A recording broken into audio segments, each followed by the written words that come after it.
let me introduce Naman Mehrotra, our first speaker. He is a graduate of mechanical engineering from University of Pennsylvania, and he had his intern at General Motors in 2011. So, and down the line, I think in 2021, started working with SafetyWing as the head of product for SafetyWing for platforms. Without further ado, here's Naman Mehrotra. Yeah, thanks for the introduction, Vishal. Yeah, thanks a lot, Vishal. I will be talking a little bit about, I'm sure as a few of you kind of embark on your first professional experiences, you will maybe have some sort of experience, even if you don't join a fully remote company, working remotely, especially in today's environment. I figured it would be an interesting topic to talk about remote teams, and specifically the mental health aspect of it, because the way kind of work is structured in this is very different from in-person work. And I started off my career kind of, as Vishal mentioned, at Google, McKinsey, and some other companies doing more of in-person work. And then with SafetyWing, and especially with the pandemic, I transitioned to doing more remote work.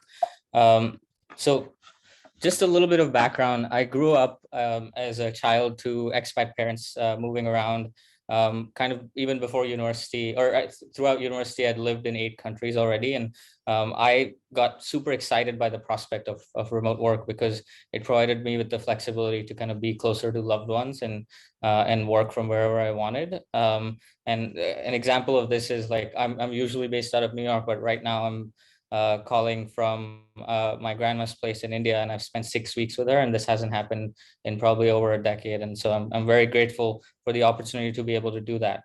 But at the same time, there are certain big drawbacks to remote work that I'll kind of like to address today, and how they can be almost nullified, so you can kind of focus on the positives of it. And how have I learned these things? Basically, so before SafetyWing, I used to work in product and consulting at a firm called McKinsey and Company in New York. And when the pandemic happened in 2020, I kind of led a lot of their global shift to virtual events, and that gave me a lot of experience in trying to kind of do user research and finding out, like, what were people going through, what makes virtual events, how that's different from in-person events, and kind of the connection aspect of things. And then I joined SafetyWing, which is and has been a fully remote company. So this is a picture as of 2 years ago. Things have changed a lot, but it has been a fully remote company since 2018, and kind of fully decentralized. And so we've implemented things from the beginning that are optimized towards this. And through these 2 experiences, I've learned a lot about kind of what the problems with remote work could be, and how they can be addressed. And so I guess the question here is, what are, like, I've thought a lot about this, and, like, I feel like the problems with remote work and kind of going from the office to this work from home environment can be addressed by 4, I would say, underlying issues that are mentioned here. And I'll tackle these one by one as we go along. And if you look at a lot of the kind of data around this, and more recent surveys and stuff that have been done, they point to basically those 4 issues being some of the biggest ones, amongst a few others as well. And for the kind of purposes of this talk, I'll focus on the most important ones and how I think we can address them. So when you switch to basically your office being on your phone or your laptop, the problem is you can kind of carry that anywhere, and you don't have this physical segregation between your office work life and your kind of personal life. And so that blends a lot of the work-life boundaries. And I think that's the source of the first issue. And a lot of that issue, I would say, can be addressed by very simple, I think, basic lifestyle changes that I also think are the most impactful here. So on the kind of first thing I'd want to mention is starting your day off with a morning routine. And also having, this is something I read recently, is what's called a shut-off routine. So when you finish your day or finish your last meeting, kind of having that last 30 minutes blocked out for your own thinking. So something I do every day is I have my own to-do list for the next day that before I shut off my laptop, I'll look at and reprioritize things based on what's been done that day. And then there's, I mean, as we all know, physical activity is very, very good for us, not only physically, but mentally as well. And I think makes you a lot more productive at work. It also helps a lot with kind of your mental health at work. And for those those cases where it is possible, separating the work and sleeping areas, even within your home, can kind of make a big difference. I would say setting your working hours and really committing to stick to them and kind of announcing them to your team that these are the hours you're going to work. And then I would say taking vacation very kind of leniently. A lot of this, unfortunately, is designed by the company culture as well. And so kind of even when you're interviewing with companies, evaluating whether they're open to this. And I think sometimes even a mental health day, you don't have to have something planned for the vacation is good enough reason to do that. And then an obvious one is getting a dog. Dogs are amazing stress busters. There's a picture of me taking a conference call while having a dog around me. And those conference calls are infinitely better when you have a furry friend. I would say the second one is, so technology is one of the main reasons for these work-life boundary issues, but it also can be one of the kind of biggest advantages, and it can help you kind of get off of this. So some examples of things that we do at SafetyWing is we have two channels called Out of Office and Window of Life on Slack, where people talk about and celebrate cool things that people are doing for vacations. They post pictures of themselves, and I think that propagates almost a culture where people want to bring their personal lives at work, and they're also excited about taking time off to go and pursue cool things in life. And we have kind of a very good culture around people also openly talking about their side projects. Another little thing that we do is in our Slack statuses, we list our kind of country flag that we're working from and the time zone. So if a colleague wants to schedule a meeting with you, they know that you're not kind of working outside of those hours. And so it's just really easy for people to kind of communicate with each other. And these small things make a big difference often. The second one I'd say is loneliness. And this one is obvious because you go from you spend about 1/4 of your year working with colleagues, and when you go from working with them in person to just seeing them behind a screen, it becomes just very difficult. And honestly, the only way to kind of fix this is to build an in-person community around you. A few ideas that have really helped me around is I'm part of a few kind of groups, FinTech groups in New York. We do a lot of local kind of remote working sessions where a bunch of people from different companies will come together and co-work with each other. You could join a co-working space or go to a cafe and work out of there, kind of change things around in your routine. And then obviously in the evenings or whenever you're not working, kind of make it a point to go to meetups in your city and do those kinds of things. There is an app called FocusMate that I found very useful, which allows you to just be paired with a random stranger or someone you know and kind of work together on separate tasks. And it just keeps you more accountable. So check it out if that's something you're interested in. I imagine it would be helpful even to students taking exams and stuff like that.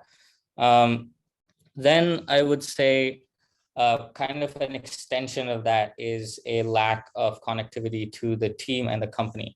And here, I think it kind of comes down to the same theme where you want to have connection with those people in the company. And the best way to do that is to do, even for remote companies, in-person retreats. And we try to do that about 3 to 4 times a year. This is a picture from our last one in Slovenia in October. And when I joined SafetyWing about 7 months ago, the experience of working there before and after was substantially different. I became so much closer to a lot of these colleagues, and they became really good friends of mine. And even from a productivity standpoint, my work started seeing kind of milestones. I would say big improvements after that. Some other ideas that were talked about earlier in our panel were scheduled casual one-on-ones. So a lot of the hallway conversations that you have don't happen in remote work. So I have scheduled one-on-ones with a bunch of my colleagues where we just talk about non-work related stuff and get to know each other. We've launched a budget for traveling to co-locate with your coworkers or customers. Oftentimes I try to meet customers whenever I'm in a city that they're in. And then I think the kind of basic stuff around regular stand-ups, check-ins, and things like that. The last one is also something I'd like to define a little more, which is being very clear about your culture and mission and values. And then everyone who's onboarded, our founder and CEO, he talks to them individually and make sure kind of they understand, goes through each of the values and tries to kind of understand what it means to them. And that, I think, brings you closer together to working on the same mission. And the last point I'd like to address here is especially true for new graduates joining remote companies. A lot of learning traditionally in companies happens as passive learning when you're in the same room as someone else who's more experienced.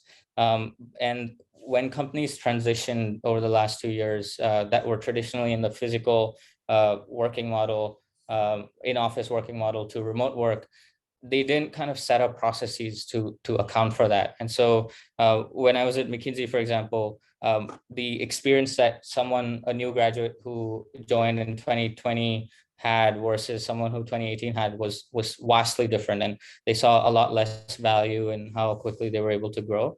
And so there's a few things that I think SafetyWing, because it was a fully remote company, did, and a bunch of other companies that we've learned from, GitLab, DuckDuckGo, and some of them have set up cultures to kind of address them because they've been remote from the beginning. And a few of these were mentioned earlier as well. So there's a bunch of things your company can do at a company level that you may not necessarily have a control of. And I think some of them are like having a learning budget, having goal setting and KPI workshops where everyone is trained on how to do that, regular kind of town halls to discuss long-term visions. And then we also have common forums to appreciate employees where people openly discuss or give shout outs to people who've done a great job or help them out with something. And so that keeps the morale high in the company. But I will say you have the option to choose a company that does a lot of these things and kind of set your path towards that. And then there's some things that you can do personally to do this. So a lot of times inspiration doesn't come from, I mean, introspection is important, but it doesn't come necessarily from introspection always.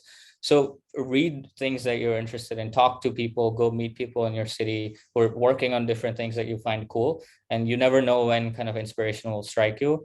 I would also say it's very important to set personal goals and communicate them with your managers early on, and having regular discussions with them on whether you're achieving them or not. Ideally, you'll have managers who kind of check in on you as well and give you opportunities, growth opportunities to do them. If not, then ask them for those opportunities. Don't be afraid to ask for help. That's an extremely important one. I'd any day rather have someone who comes to me and tells me that they don't know how to do something, but they're willing to learn rather than trying to kind of pretend to know it all and make and kind of mess things up later on. And then one interesting thing I found with a startup recently is I have a friend whose startup, basically they start off meetings by discussing what they're grateful for that morning or the previous day. And that's just kind of there's little things like that you can do that their employees have really, really enjoyed discussing with each other, and it brings them closer to the other people as well. And so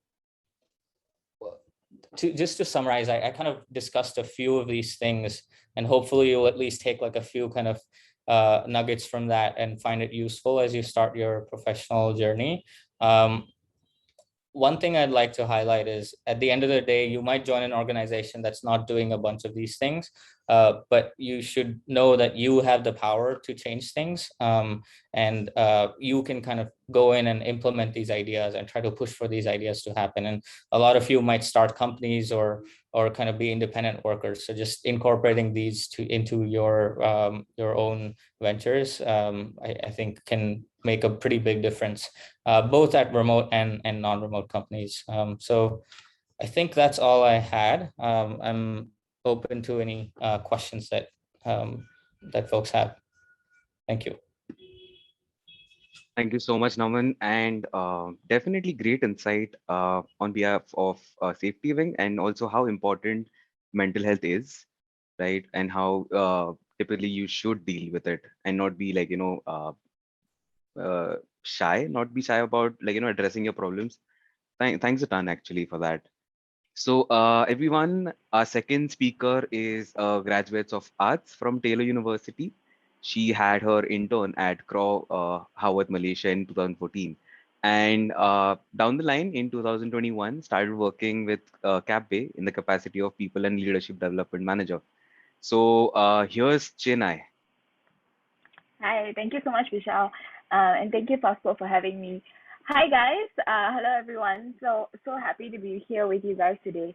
Like Vishal mentioned, I graduated as a PPE major, so political science, philosophy, and economics. And then from there, I actually started off my career with Teach for Malaysia, which is, a leadership development program, a 2-year fellowship program that we were sent to high need schools, basically around Malaysia, to teach for 2 years while completing our postgraduate diploma in education. So I think during that time, it was 2019 to 2020. 2019 was a great year. I got to start work with a bunch of friends, cohort members together with me. It was a new atmosphere. It was a new challenge. We were going to places and we were teaching. I was starting off my career in a totally new place and coming back to Malaysia. So there were many transitions that were happening then.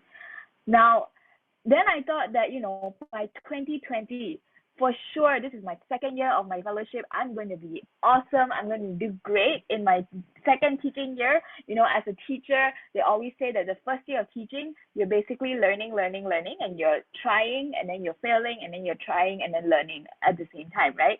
So you're not really exercising your full powers as a teacher. So 2020, I was going to be the best teacher I know, I'm going to be an amazing person. And then March came, the global pandemic hit, right? Everything was shut down. There was no more in-person teaching. And to be honest with you, I found my identity in being a super, personable person, very friendly. You'll like me when you see me. I love meeting new people.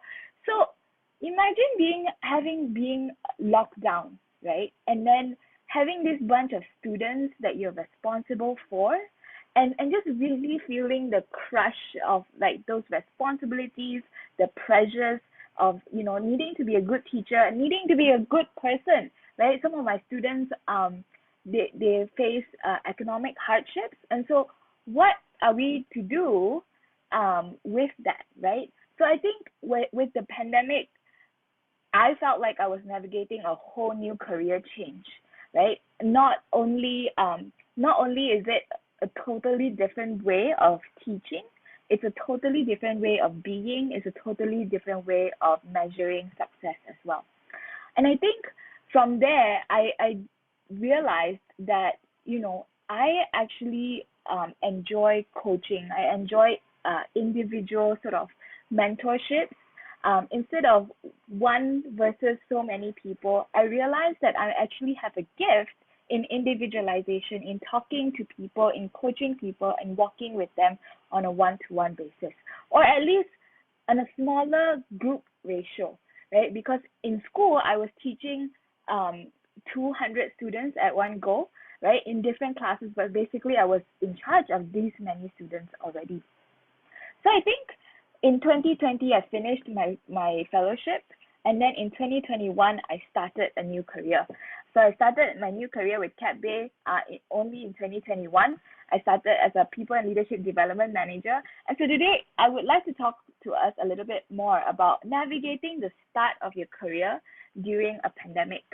Okay, so what are some things that we as job seekers might need to know? So let me present screen real quick. So hold on. You would think that after like 2 years of figuring out online learning, online teaching, I would be better at this. So hold up my internet. Okay, so work from home, right, guys? When with work from home, things like this can happen. So so basically today in my talk about navigating the start of your career during a pandemic, I would like to give us like 5 strategies on how can we best navigate what it's like to start a career during a pandemic. All right, great. Thank you so much, Michelle.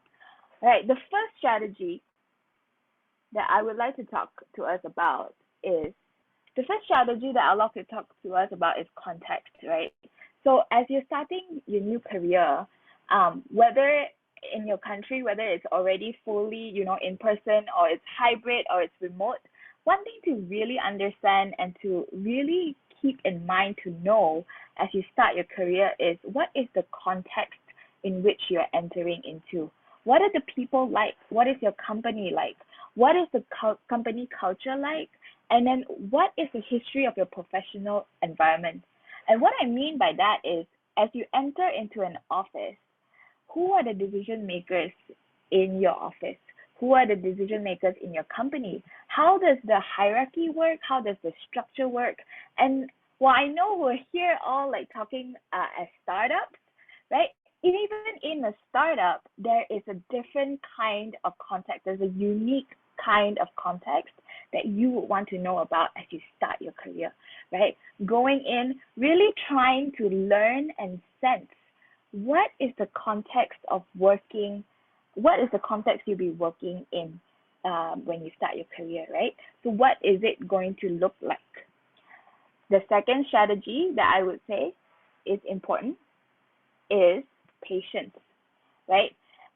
Even in person, getting the things that you need. So for example, getting your laptop, getting the equipment that you need, even when it's in person, even when you go to office in person, things take time, right? Processes take time. But now in the pandemic, it's going to take even more time, right? So have patience for yourself, for your coworkers, for the support team that's trying to help you. Remember to have patience and get a better understanding of who can best support you with what you need. For example, if let's say you need the company registration number for this project that you're working on, who's the best person to be able to give you that information directly? So instead of going from one person to another, really finding out who can best support you, who can best help you with whatever you need so that your processes can be done quickly and on time as well. That is also a strategy that I would say you need in your toolbox. Now, the third strategy that I would recommend having is really flexibility, especially during a pandemic, right? Priorities and tasks will often change in normal times. Even in normal times, the priorities and tasks for your company will definitely change. But now, in a pandemic, with things happening as soon as a second, as soon as a minute, priorities and tasks will change even faster and even more drastically. So really having the flexibility and having a good sort of centeredness, right? Knowing who you are. So while you're not changing who you are as an identity piece, but you're changing what you're capable of. You're changing and adjusting to what your company needs and requires of you. I think that is a very important strategy. To give an anecdote, to give an example of how important this flexibility piece is. So I got hired as a people and leadership development manager.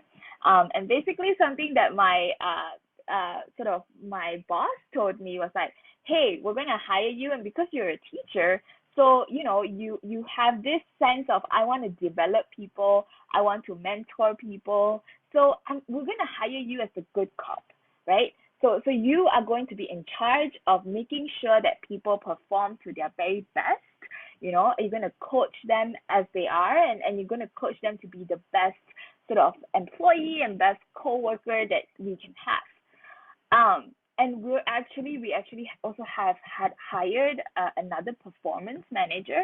And so the performance manager is a bit more sort of experienced in making sure that KPI are being hit, and making sure that the wheels, the machine is running properly and running well. So that person is going to be the bad cop, you're going to be the good cop. Well, 6 months in, and I realized that actually the so-called bad cop is going to be resigning soon. And now suddenly I'm going to be both the good cop and the bad cop, right? So how do you be flexible, and how do you maintain who you are? So I'm not gonna lie, that period of really accepting and understanding that, oh, I'm going to have to be both the good cop and the bad cop was actually really stressful for me, because I've always sort of seen myself, as a nice person, as a kind person. I like being nice, right?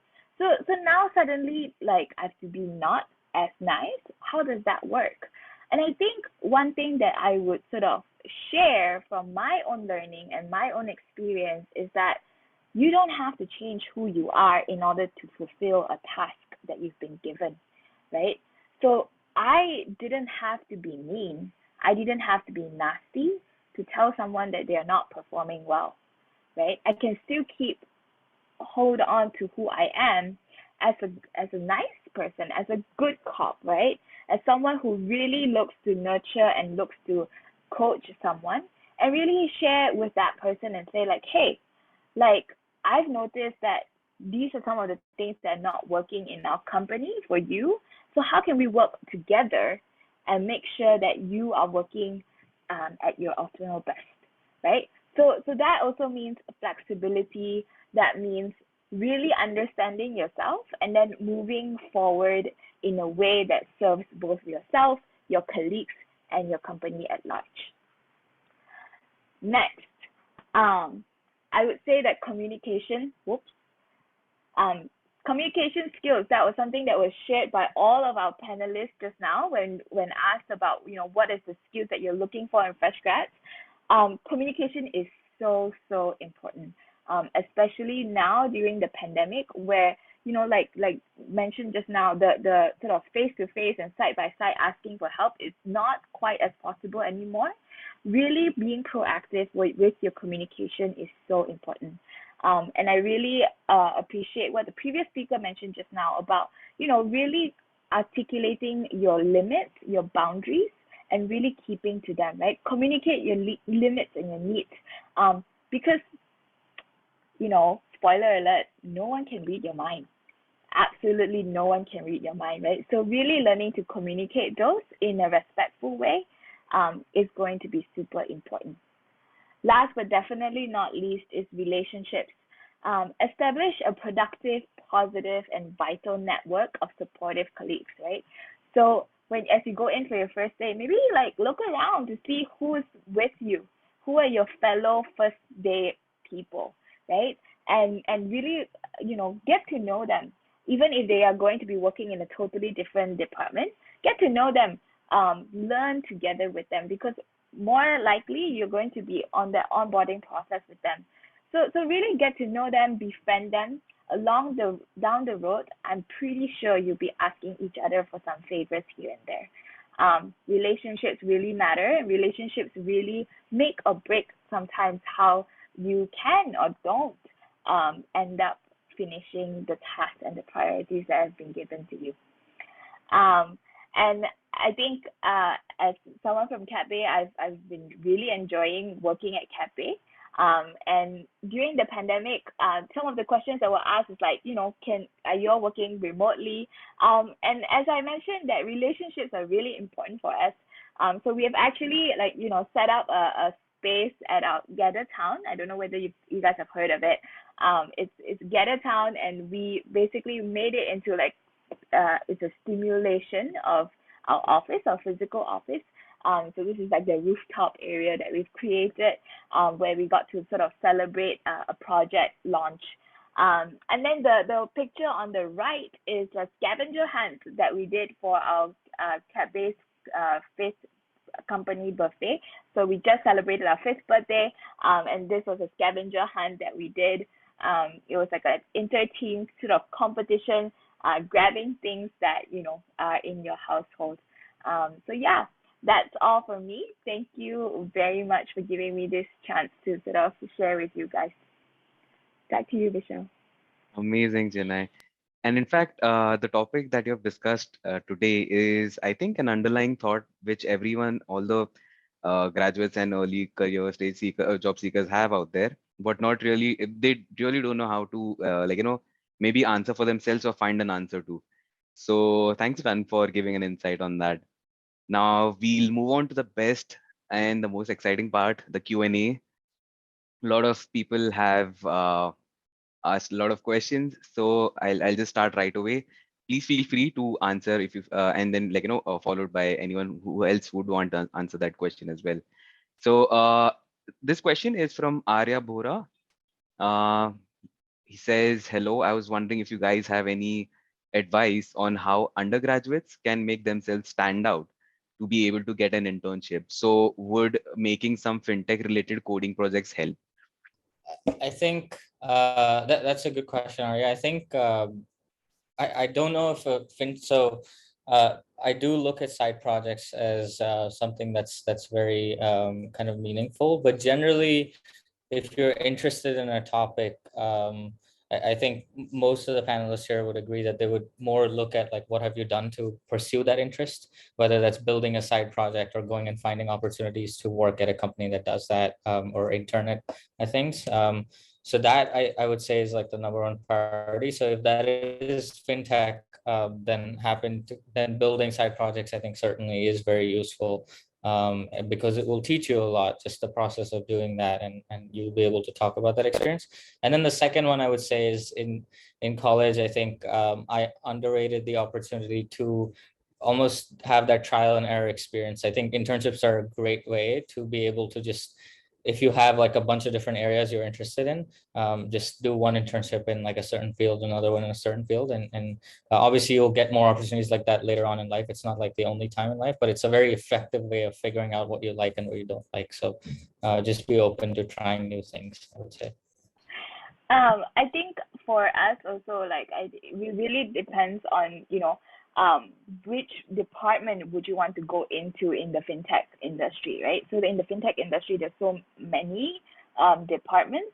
So some of the departments will require you to definitely have a good mastery of your coding skills, and then some departments we just need you to like understand fintech and also be able to have other skill sets that you're able to offer to the company, right? And with an internship, I would say also, if you're able to intern for a longer period of time, I do think that allows you to have a bit more time and opportunity to experience and learn more.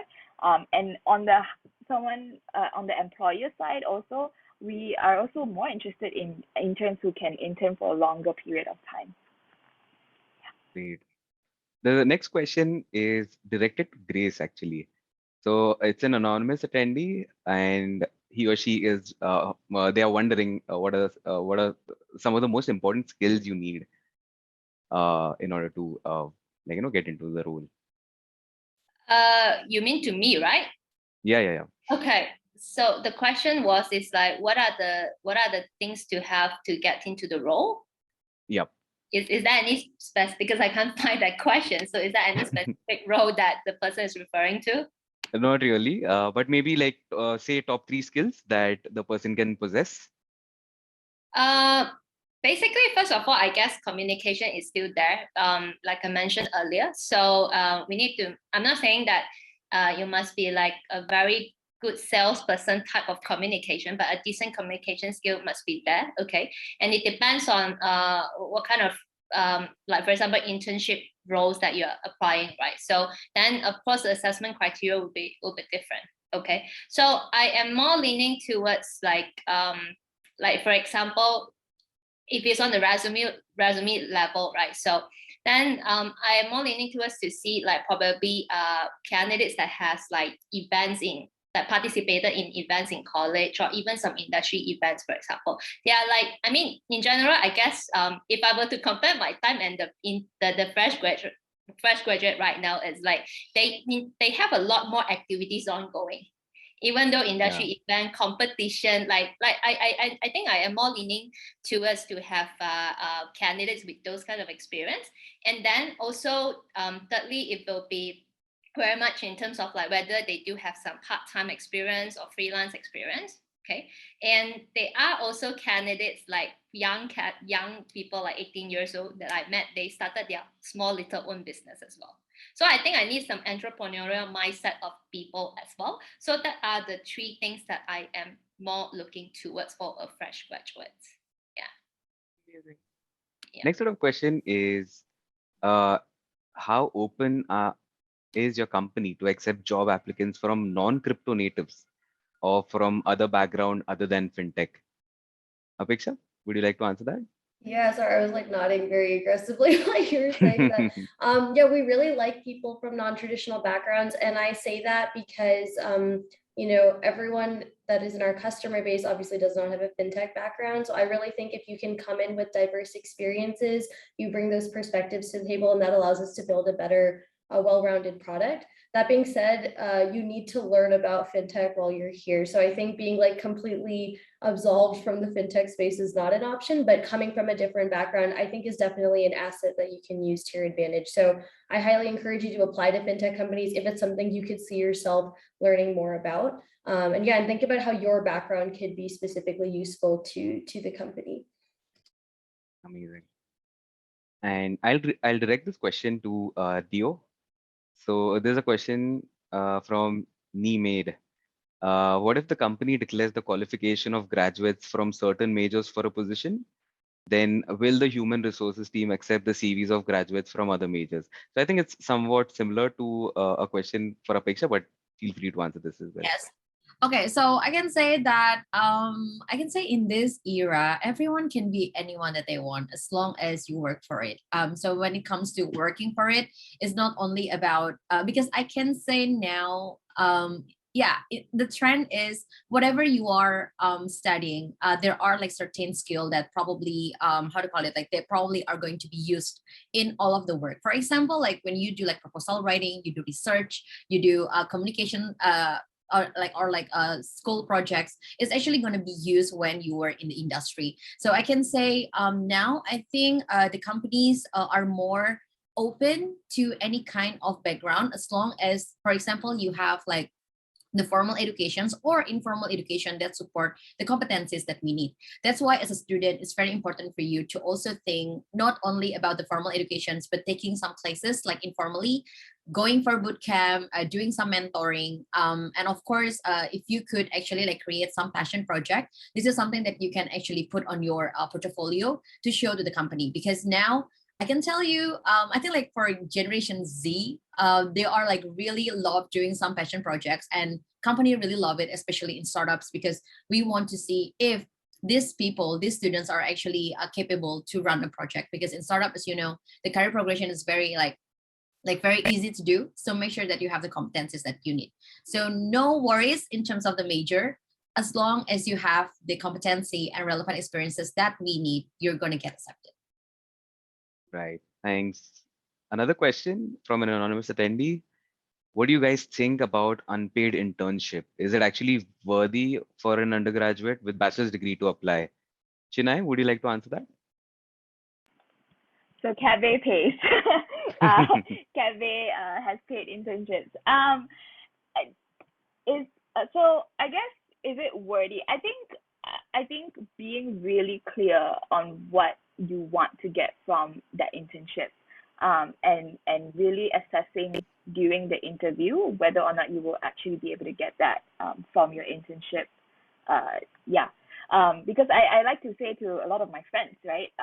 when you are interviewing for a job or an internship, yes, the interviewer is interviewing you, but you are also actually interviewing the company, or the interviewer, right? So we Capbay stresses fit, culture fit, and so it's like, even if on paper you look great, or like the company looks great, but when you like interview with us and you get to know us a little bit better, and you're like, actually I don't see myself working there, then maybe don't go for it, right? So it's a very interesting phrasing of the question. Is it wordy? So I think it really comes back to you, right? If you can afford it, if you can afford having an unpaid internship, and you think that you'll be able to gain a lot of knowledge and a lot of learning, and what you want is something that the company can give you, then yeah, go for it.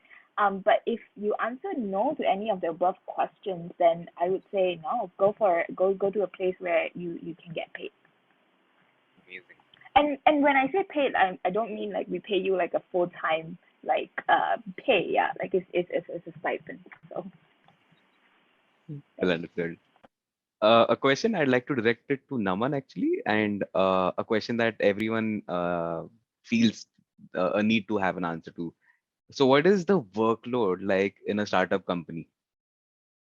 How would you answer that? That's a tough one to answer because it's so variable, and depending on not only the startup but also the type of role you're in and the type of stage of the startup you're in. I would say that I think the earlier stage startups, you generally do tend to feel like an owner at the company, or feel more autonomy, and so a lot of it tends to be defined by you as well as an individual, and so I would say that compared to some of my previous job at bigger companies, I'm actually working maybe the same amount of hours. To give like a more concrete example, I don't think I work a lot more than like 7 to 8 hours a day, but I feel like they're a lot more productive because I'm more focused. And so I think this whole concept of deep work, and there's a lot of things you can do to remove distractions.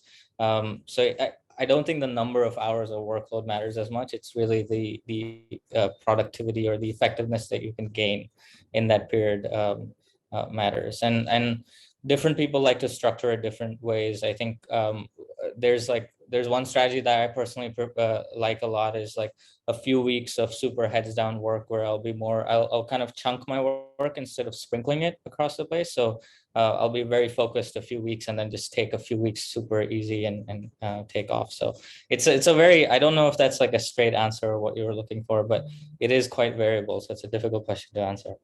Yeah, it is. Sorry to throw you under the bus over there, but then yeah. No worries. Uh, Another interesting question: what is the most rewarding part of being a part of startup actually? So, Dio?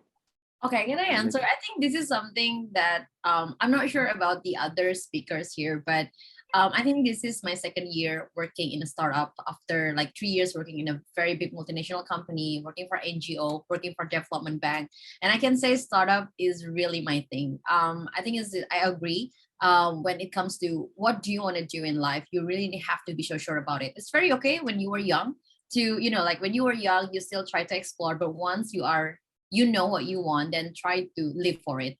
And I can say the plus point in startup is because the exposure, and also like the coverage of the work that you will do here. If you want to escalate your growth, I think startup is going to be a good one. It's really good for your mentality, and also it's really good for your work ethics, because even though that you are not a mere employee, even though that you are a staff, if you just a fresh grad, but if you are capable, people will trust you. And I think that's the beauty of business and startups, because we trust your potential, we also trust your competency. So I think that's the thing that I like.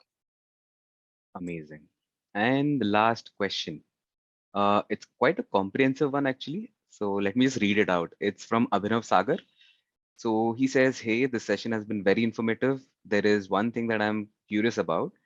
For fintech startups, usually roles such as software engineers and backend developers are sought after by companies, which makes sense because in the early stages, the company wants to perfect its product and user experience. So in this environment, business and finance majors find it difficult to enter the fintech space, even though the field is very closely related to their education. What are your thoughts on this? Who would like to go for that? I'm happy to share some thoughts here because I had Sure. experiences like looking at roles there. So I think that's a correct analysis. If you look at any, I don't think this is true just for fintech startups. If you look at any early stage startups, Series A or before especially, you have certain roles that you need kind of specific talent for, like engineering, sales, and then the initial founders tend to play a lot of kind of the other roles, or you have a bunch of generalists coming in and playing those roles. And then maybe around Series B onwards, when companies have found product market fit, you start to see like, I would look for biz ops roles, finance and strategy roles, and those kinds of roles where business, I would say, talent becomes more meaningful there. And I think early on, so one, when you talk about startups, I think about the stage of startups that you want to be in. It might be easier for you to enter those later stage startups, Series B and beyond. And then two, if you are looking at early stage startups, then I think just being able to wear many different types of hats, because the role is going to be very unstructured. You just need someone to kind of come in and do all kinds of ops and kind of any kinds of activities that no one else is picking up. So just being very flexible in that definition of what you mean by a business role is very important in like super early stages. Amazing. Thanks a ton for answering that, Aman. So yeah, we have answered all the questions. Yay. So with that again, thank you so much to all our panelists over here for imparting your knowledge and giving a great insight actually. More of like an insider insight of how it is like to work with your company and how would it look like if I have to apply for a job. And also, for the participants out there, do visit their profiles on Prospil. They are live, and check out all the jobs and jobs opportunities which are out there.